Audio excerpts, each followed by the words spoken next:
Hey guys, it's been a while since I just did a straight video.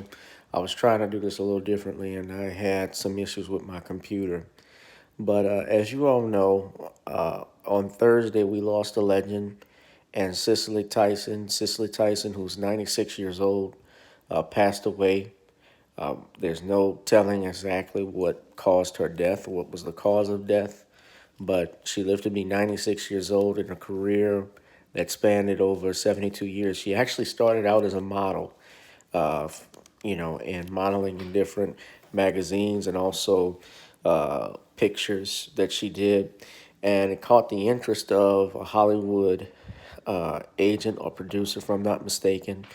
And one of the breakout movies that she did, which garnered her an Oscar nomination, was a movie produced in 1974, which was called Sounder. I think that's the right year, 74, 75, that she did with Paul Winfield, where they played poor sharecroppers. And, of course, I never even, that movie was ahead of my time. And, those are the movies that they like to see black people in at that time. But everything Miss Tyson did, she portrayed and showed an aura. She had an aura of grace and elegance around her, and anything that she did, she was even up into her 90s when her one of the few roles she did was How to Get Away with Murder, where she played Viola Davis's mother.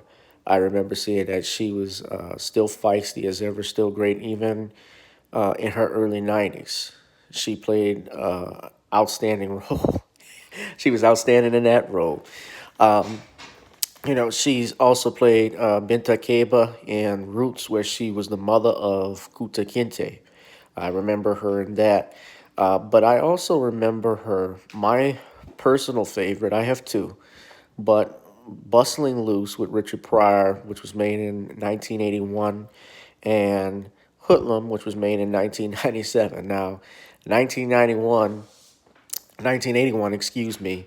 I remember when I don't remember when that movie came out, but I remember watching that as a kid, and I even remember the autobiography of Miss Jane Pittman vaguely because that was replayed just like Roots was replayed in the 90s on television.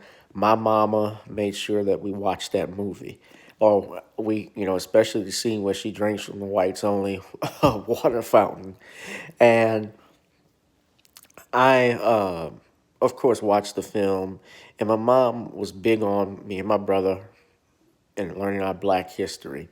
My dad as well, but my mom in particular, she would actually buy books from her workplace because she worked in the VA and they had a store at that time where there were about four or five collections of pioneering African Americans. I can't think of the actual title of the book, but it was basically all of your blacks in different fields, whether they were inventors, whether they were athletes, whether they were civil rights icons. We all had those, and it had their biographies and a picture of those pioneers.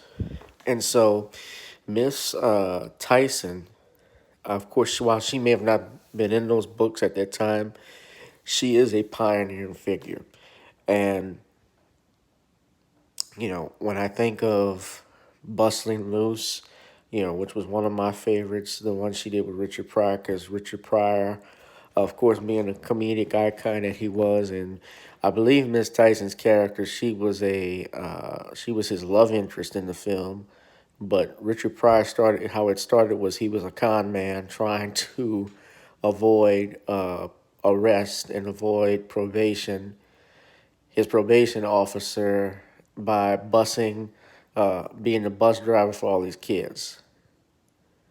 So I thought that was pretty funny.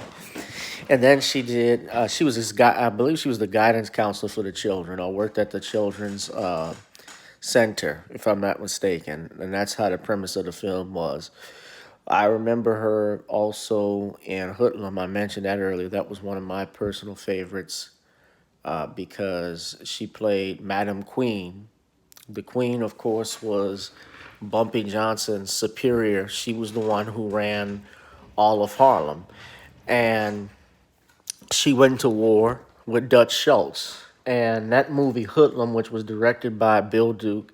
The '90s got to be the last great era in humanity, because before we had the computer, before we had the internet. Of course, we had the internet in the '90s, but it didn't pick up then. We didn't have social media then either. But that generation of films and movies, music, television was probably the last great decade.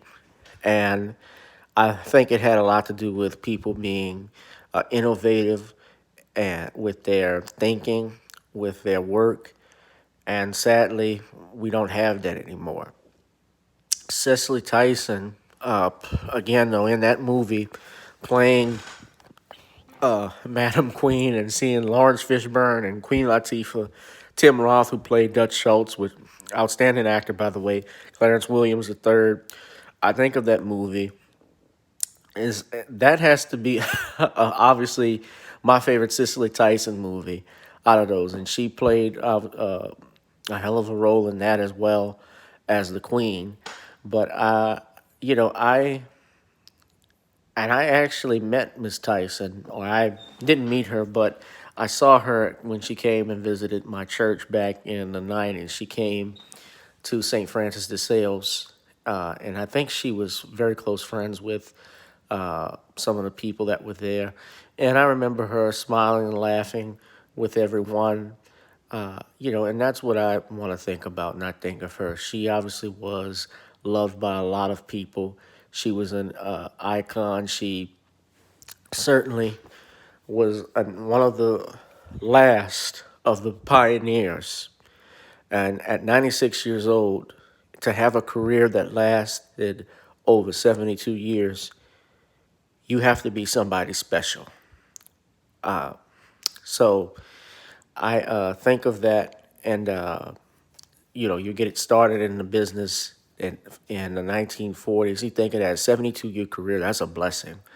And she just finally did completed her first memoir.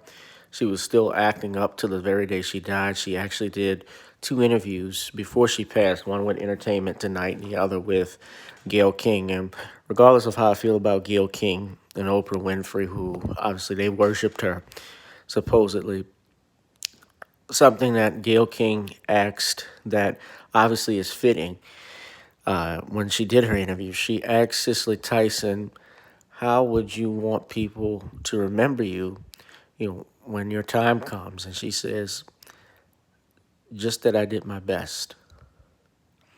And her last memoir that she did was a book called Just As I Am. Miss Tyson, you certainly have done your best. And now you have your eternal rest. Thank you. Thank you for all your work. Thank you for what you've done, for your portrayal of positive black females, black mothers, and black wives, something that we don't see too often in Hollywood and on television and movies now. I thank you for that, ma'am. I thank you for your work that you put in. I thank you for just being the great actress that you were.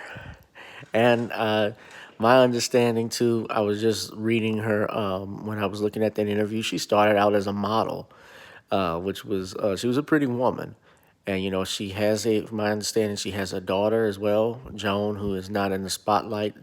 My sympathies and prayers go out to her and her family. In this loss, but 96 years old, that's a blessing. 96 years old was the age my grandfather passed away from. And I remember vividly when my grandfather died before my law school graduation, and me wanting him to hold on so he could see me. But even though he didn't get to, I know he was there and right here. So I'm glad that she got her flowers before she passed, and Hank Aaron to be passing this week, man. Just 2021 has been starting off bad. Hank Aaron, Larry King, Cloris Leachman dying the day before Cicely Tyson. Cloris Leachman was about 94 years old. So we've lost a lot of icons, but for black people, I know Mrs. Tyson simply she represented the best in us as an actress and what we could become. She was a phenomenon, and I thank you, ma'am. Thank you. So that's it me for me, guys. That's my 2 cents on Miss Cicely Tyson. May she rest in peace. You guys be safe, be blessed. I'll see you all in the next one. I'll holla. Peace.